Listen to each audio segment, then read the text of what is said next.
पश्चिम आशियातील संघर्ष अधिक तीव्र झाला आहे. अमेरिकेनं आज सकाळी इराणवर नवीन हवाई हल्ले केले आहेत.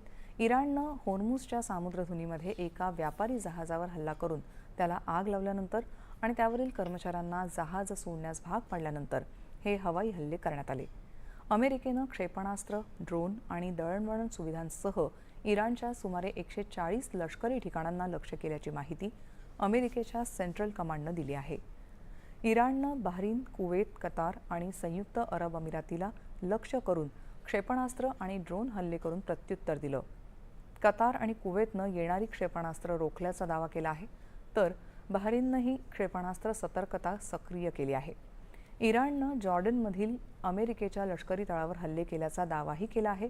इराणनं होर्मुझची सामुद्रधुनी पुढील सूचना मिळेपर्यंत बंद केली आहे आणि अमेरिकेचे हल्ले सुरू राहिल्यास पुढील कारवाईचा इशारा दिला आहे. या ताज्या तणावामुळे प्रादेशिक सुरक्षा आणि जागतिक ऊर्जा पुरवठ्याबाबत चिंता वाढली आहे. दरम्यान अमेरिकेचे अध्यक्ष डोनाल्ड ट्रम्प यांनी तणाव असूनही अमेरिका आणि इराण यांच्यात चर्चा सुरू राहणार असल्याचं सांगितलं. होर्मुझ सामुद्रधुनी बंद राहिल्यास जागतिक तेलाच्या किमती आणि महागाईवर परिणाम होण्याची शक्यता व्यक्त केली जात आहे.